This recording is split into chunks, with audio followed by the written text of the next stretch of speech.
آگے باب غزوۃ تبوک.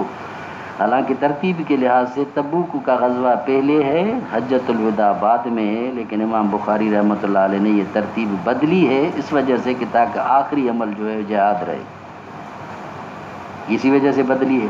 یا اس وجہ سے کہ ناقلین حضرات سے اس طرح کا تسامح ہوا ہے، انہوں نے اس طرح کی تبدیلی کر دی ہے. امام بخاری رحمہ اللہ کو تو پتہ تھا کہ غزوہ تبوک پہلے ہوا ہے، یقینی کوئی نہ کوئی وجہ ہوگی جس وجہ سے غزوہ تبوک کو بعد میں ذکر فرمایا. اسی بعد میں ذکر کرنے کی وجہ یہ ہے کہ جہاد کی اہمیت اور فضیلت بیان کرنا مقصود تھا.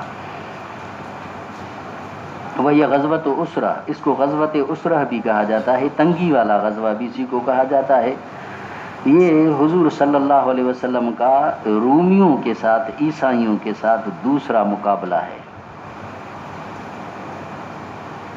چونکہ روم حضور صلی اللہ علیہ وسلم کے پڑوس میں رہنے والی حکومتوں میں سے ایک حکومت روم کی تھی، دوسری اس وقت کی طاقتیں جو تھیں ان میں سے ایک فارس تھا. فارسیوں کے پاس تو حضور صلی اللہ علیہ وسلم نے جو والا ونابا مبارک مبعوث فرمایا، جس کو انہوں نے چاک کیا، آپ نے ان کے لیے بد دعا فرمائی، اللہم مزقہم کل ممزق، اللہ ان کو ٹکڑے ٹکڑے کر دے، پورے پورے ٹکڑے ٹکڑے کر دینا. خدا نے اسی فارس کو ایسے تہس نہس کیا کہ خسرو مرا، اس کا باپ مرا، اس کی بیٹی آئی، یوں خاندان اسی کا تباہ ہو گیا. اور روم والوں چونکہ رومی جو تھے وہ کسی لحاظ سے مذہبی تھے، وہ کچھ تھوڑے سے حضور صلی اللہ علیہ وسلم کے متعلق نرم گوشہ رکھتے تھے، لیکن باوجود نرم گوشے کے انہوں نے بھی حضور صلی اللہ علیہ وسلم کو ستایا تھا. وہ جیسے جنگ موتا میں حضور صلی اللہ علیہ وسلم نے جو اپنا سفیر مبعوث فرمایا تھا، اس سفیر کو موتا کے مقام پر شہید کیا گیا. حضور صلی اللہ علیہ وسلم نے حضرت عبداللہ بن رواحہ، حضرت جعفر طیار، حضرت زید بن حارث رضی اللہ تعالیٰ عنہم کو پے در پہ اسی طرح جو ہے وہ مقرر کر کے، امیر مقرر کر کے آپ نے مبعوث فرمایا تھا. بڑی زور کی جنگ لگی، لیکن حضرت خالد بن ولید رضی اللہ تعالیٰ عنہ کے ہاتھوں اللہ تبارک و تعالیٰ نے وہ فتح عطا فرمائی، جس کی وجہ سے رومی فی الحال خاموش ہو گئے.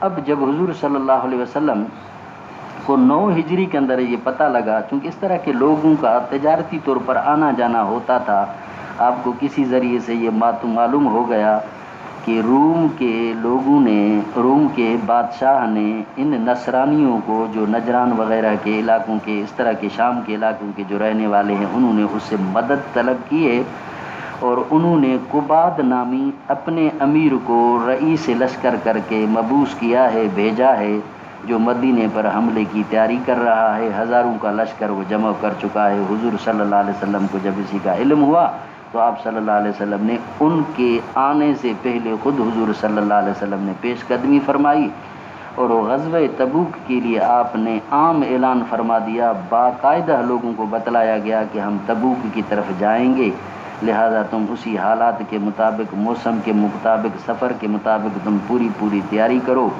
حضور صلی اللہ علیہ وسلم نے 30,000 کا لشکر جمع فرمایا، اور اسی طرح اسی میں سب صحابہ نے حصہ ڈالا. آپ نے عام اعلان فرمایا. حضرت ابو بکر صدیق نے بھی جو کچھ اسی کی گھر میں تھا سب کچھ اللہ کی راہ میں اسی نے پیش کر دیا. حضرت ابو عمر فاروق کا یہ تمنا تھی، یہ خیال تھا کہ میں آج کے دن میں حضرت ابو بکر پر بازی لے جاؤں گا. آدھا مال وہ بھی لے آیا، لیکن سب سے زیادہ دینے والے جو تھے وہ عثمان غنی رضی اللہ تعالیٰ عنہ تھے. 300 اونٹ جو ہے انہوں نے یکے بعد دیگرے سامان کے ساتھ اور پورے وسائل کے ساتھ حضور صلی اللہ علیہ وسلم کو اس نے 300 اونٹ جو ہے وہ عطا فرمائے. اور اس طرح جو ہے اسی غزوے کے موقع پر حضور صلی اللہ علیہ وسلم اپنے صحابہ کے ساتھ نکل پڑے. کچھ منافقین حضرات جو تھے وہ پیچھے رہے، کچھ مخلصین صحابہ بھی پیچھے رہے، جیسے حضرت کعب بن مالک، حضرت مرارہ بن ربیع، حضرت ہلال بن امیہ. یہ 3 صحابی تھے، مخلص تھے، بیچارے رہ گئے کسی وجہ سے. وہ روایت آگے آ رہی ہے تفصیلی حضرت کعب بن مالک والی، وہ بھی پیچھے رہ گئے. باقی جو جتنے تھے سارے کے سارے چلے. اور حضرت عبداللہ بن ام مکتوم رضی اللہ تعالیٰ عنہ کو نمازوں کے لیے آپ صلی اللہ علیہ وسلم نے امام مقرر فرمایا. حضرت علی رضی اللہ تعالیٰ عنہ کو حضور صلی اللہ علیہ وسلم نے گھر بار کی دیکھ بھال کے لیے مقرر فرمایا. منافقین نے اعتراض کیا حضرت علی رضی اللہ تعالیٰ عنہ کسی تقرری پر کہ چونکہ حضور کا یہ معمول تھا کہ جب کبھی آپ کسی غزوے پر جاتے تھے تو جو شجاعت والے نہیں ہوتے تھے، بیمار ہوتے تھے، معذور ہوتے تھے، یا جن کی شہرت شجاعت میں اتنی نہیں ہوتی تھی، ان کو حضور صلی اللہ علیہ وسلم پیچھے قائم مقام چھوڑ کر کے جاتے تھے۔ اب اس دفعہ حضرت علی رضی اللہ تعالیٰ عنہ کو بھی حضور صلی اللہ علیہ وسلم نے پیچھے چھوڑا۔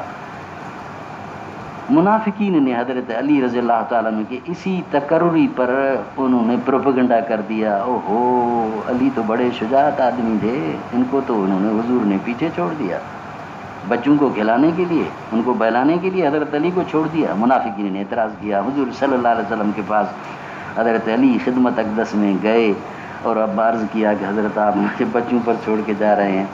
آپ نے فرمایا انت منی بمنزلت ہارون موسیٰ، تو میرے لیے ایسے ہے جیسے موسیٰ کے لیے حضرت ہارون۔ حضرت موسیٰ بھی جب کوہ طور پر گئے تھے حضرت ہارون کو پیچھے قائم مقام چھوڑ کر گئے تھے، میں بھی تبوک پر جا رہا ہوں، تجھے قائم مقام چھوڑ کے جا رہا ہوں۔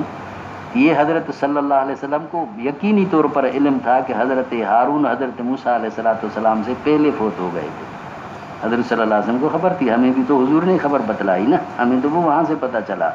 آپ نے تشبیہ دی، اول تو یہ تشبیہ ایسے اعزازی ہے، ایسی تشبیہات تو حضور صلی اللہ علیہ وسلم نے حضرت ابو بکر صدیق رضی اللہ تعالیٰ عنہ کو بھی اسرائے بدر کے بارے میں فرمایا تھا کہ انت بمنزلت ابراہیم و عیسیٰ۔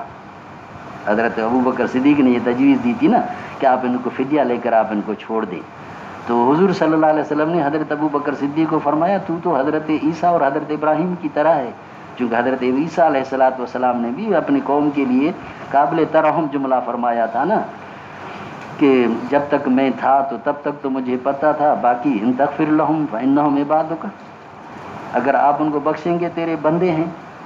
حضرت ابراہیم نے فرمایا تھا فمن تبعنی فانہ منی، یہ بھی قابل رحم بات ہے۔ اور حضرت عمر کے بارے میں فرمایا تھا کہ تو حضرت نوح اور موسیٰ کی طرح ہے۔ کیا کہیں گے، وہ تو نبیوں کے بڑے بڑے نبی تھے، حضرت ابراہیم کا شان کہاں۔ حضرت ابراہیم کے ساتھ حضرت ابو بکر صدیق کو تشبیہ دی گئی، حضرت عمر کو حضرت موسیٰ اولو العزم رسول کے ساتھ تشبیہ دی گئی۔ یہ تو تشبیہات حضور صلی اللہ علیہ وسلم نے دی ہیں، یہ تشبیہات حضرت علی رضی اللہ تعالیٰ عنہ کے بارے میں بھی آپ صلی اللہ علیہ وسلم نے فرمائی۔ اس سے تو خلافت کا کوئی ثبوت نہیں ہوتا، لیکن بدنیت لوگ خواہ کے لیے اس چیزوں کو گھڑتے ہیں تو ہمیں مجبوراً ان چیزوں کو بیان کرنا پڑتا ہے، ورنہ ہمیں کیا ضرورت ہے ہم اس طرح کی باتیں کریں۔ یہ چونکہ اس طرح کے غلیظ پروپیگنڈے کیے جاتے ہیں، اسی لیے ہم ان چیزوں کو بیان کرتے ہیں۔ بھائی یہ چیزیں ہوتی رہتی ہیں، حضور صلی اللہ علیہ وسلم نے یہ چیزیں فرمائیں۔ حضرت علی کی یقیناً فضیلت ہے، کون حضرت علی کی فضیلت کا انکار کرتا ہے، جس کے بارے میں حضور صلی اللہ علیہ وسلم نے فرمایا اقضاہم علی، وہ سب سے زیادہ فیصلہ